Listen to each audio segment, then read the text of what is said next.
சென்னையில் புத்தாண்டு கொண்டாட்டத்தை ஒட்டி டிசம்பர் 31 மற்றும் ஜனவரி 1 ஆகிய தேதிகளில் கடலில் இறங்கவோ குளிக்கவோ பொதுமக்களுக்கு அனுமதி இல்லை.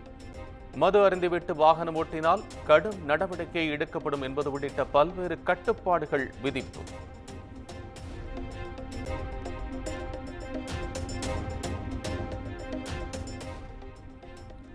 தூத்துக்குடி மாவட்டத்தில் 32.5 கோடி மதிப்பீட்டில் அமைக்கப்பட்டுள்ள மினி டைடல் பார்க்கை நாளை திறந்து வைக்கிறார் முதலமைச்சர் மு.க.ஸ்டாலின்.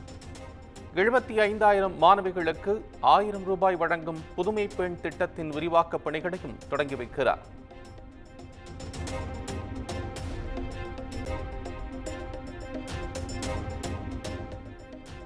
புதுச்சேரியில் நடைபெற்ற பாமக சிறப்பு பொதுக்குழுவில் ராமதாஸ் அன்புமணி இடையே கருத்து மோதல்.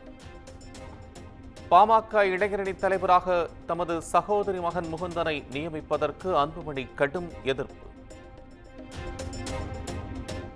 சங்க தலைவர் பொறுப்பை ஏற்று அன்புமணிக்கு உதவியாக ஆமாம் எனக்குலாம் வேணாம்.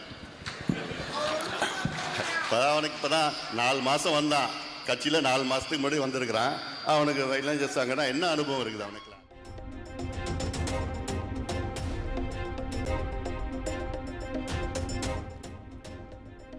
பாமகவில் இருப்பவர்கள் தான் சொல்வதைத்தான் கேட்க வேண்டும். விருப்பம் இல்லாதவர்கள் யாராக இருந்தாலும் கட்சியிலிருந்து விலகிக் கொள்ளுங்கள் எனவும் ராமதாஸ் ஆவேசம். முகந்தன் மீண்டும் சொல்றேன், மாநில இளைஞர் சங்க தலைவராக நியமிக்கப்படுகிறார். கை தட்டுங்கப்பா. குடும்பத்தில் இன்னொன்று போடு, குடும்பத்தில் அவ்வளோ நன்றி. யார் சொல்றது?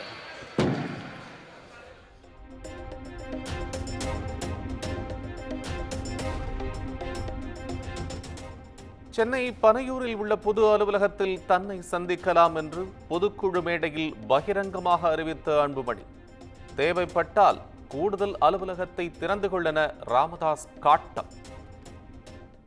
என்ன தொடர்புகள் எல்லாம் வந்து எப்போனா பார்க்கலாங்க. அலுவலகம் இன்னொரு அலுவலகம் திறந்துங்க, நடத்துன்னு தானே சொல்கிறேன், நடத்துங்க.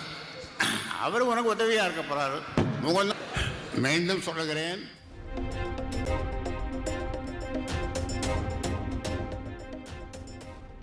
ஜனவரி 1ஆம் தேதி பனையூரில் உள்ள அலுவலகத்தில் பாமக தொண்டர்களை சந்திக்கிறார் அன்புமணி ராமதாஸ். தலைமையுடன் மோதல் ஏற்பட்ட நிலையில் கட்சியினரை சந்திக்க உள்ளதாக தகவல்.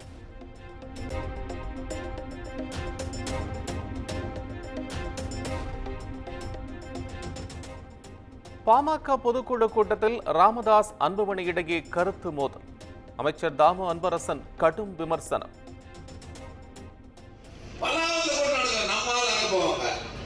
இது ஒரு காலம். இப்ப பக்கத்து பக்கத்தில் வர மாட்டேன்.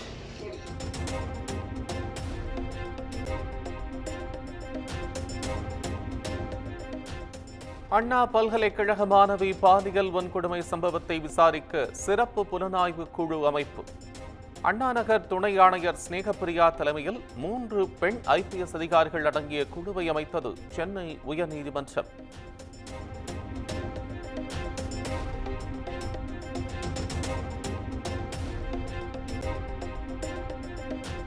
வன்கொடுமையால் பாதிக்கப்பட்ட அண்ணா பல்கலைக்கழக மாணவிக்கு இடைக்கால இழப்பீடாக 25 லட்சம் ரூபாய் வழங்க சென்னை உயர்நீதிமன்றம் உத்தரவு. மாணவிக்கும் குடும்பத்திற்கும் பாதுகாப்பு வழங்கவும் DGPக்கு ஆணை.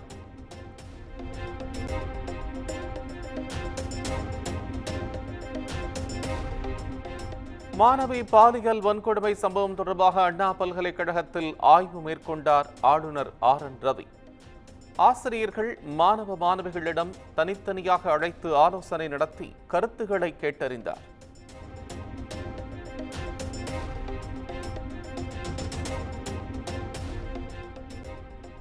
அண்ணா பல்கலைக்கழக மாணவி பாலியல் வன்கொடுமை சம்பவம் தொடர்பாக தேசிய மகளிர் ஆணையம் அமைத்த உண்மை கண்டறியும் குழு நாளை சென்னை வந்து விசாரணையை மேற்கொள்ளவுள்ளதாக அறிவிப்பு.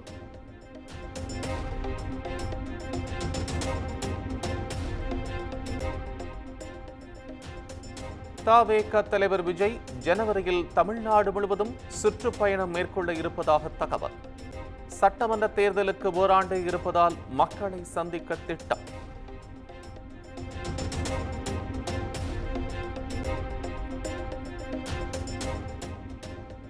தமிழகத்தில் ஓரிரு இடங்களில் இன்று லேசானது முதல் மிதமான மழை பெய்ய வாய்ப்பு.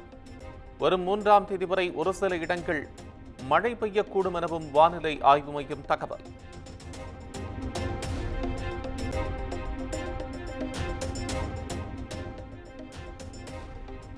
சென்னையிலிருந்து அபுதாபிக்கு புறப்பட இருந்த விமானத்தில் தொழில்நுட்ப கோளாறு. விமானியின் துரித நடவடிக்கையால் 178 பேர் பத்திரமாக உயிர் தப்பினர்.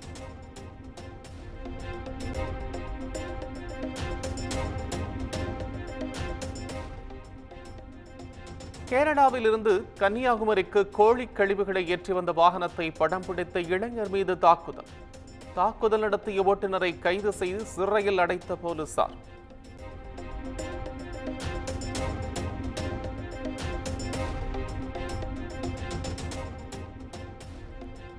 குன்றத்தூர் அருகே பழந்தண்டலம் பகுதியில் தனியார் கெமிக்கல் நிறுவனத்தில் பயங்கர தீ விபத்து. கொழுந்துவிட்டு எரிந்த தீயை போராடி கட்டுக்குள் கொண்டு வந்த தீயணைப்பு வீரர்கள்.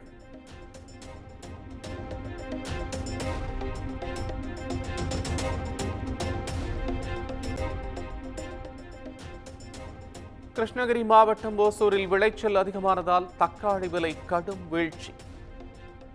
கிலோ ஒன்றுக்கு 5 ரூபாய்க்கு கொள்முதல் செய்யப்படுவதால் விவசாயிகள் வேதனை.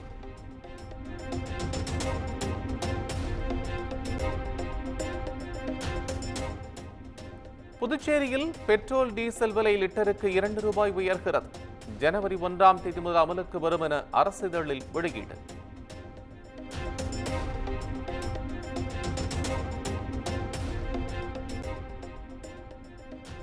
மகரவிளக்கு பூஜைக்காக சபரிமலை நடை நாளை மீண்டும் திறக்கப்படுகிறது.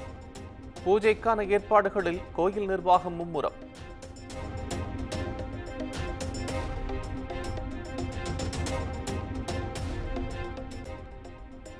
டெல்லி சட்டப்பேரவை தேர்தலை முன்னிட்டு இன்று முதல் பிரச்சாரத்தை தொடங்குகிறார் பிரதமர் நரேந்திர மோடி.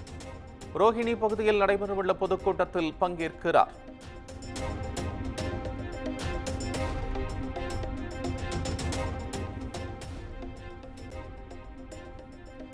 தலைநகர் டெல்லியில் தொடர்ந்து குறைந்து வரும் வெப்பநிலையால் மக்கள் அவதி. வீடற்றவர்களுக்கு அரசு தரப்பில் கூடாரங்கள் அமைக்கப்பட்டு உணவு போர்வைகள் வழங்கப்பட்டு தங்க வைப்பு.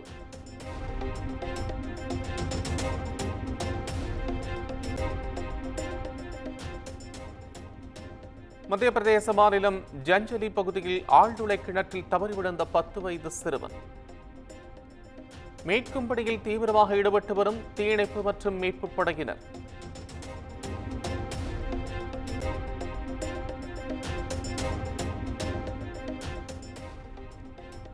உத்தரப்பிரதேச மாநிலத்தில் பிரயாக்ராஜில் நடைபெறவுள்ள மகா கும்பமேளா நிகழ்வு.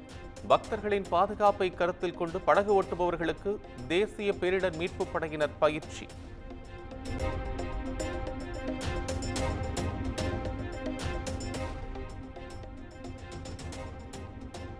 இமாச்சல பிரதேச மாநிலம் ரோஹ்தாங்கில் கடுமையான பனிப்பொழிவு. அடல் சுரங்கப்பாதை மற்றும் சுற்றுவட்டார பகுதிகளில் அடர்த்தியாக பனி படர்ந்து காணப்படுவதால் பொதுமக்கள் அவதி.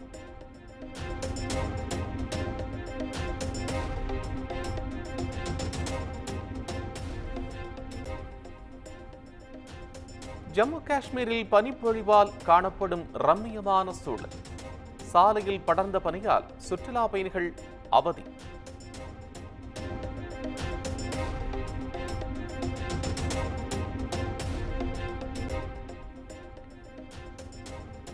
உத்தரப்பிரதேச மாநிலம் ஹர்மீர்பூர் நெடுஞ்சாலையில் 2 லாரிகள் நேருக்கு நேர் மோதி விபத்து. 2 லாரிகளும் தீப்பிடித்து எரிந்ததால் பரபரப்பு.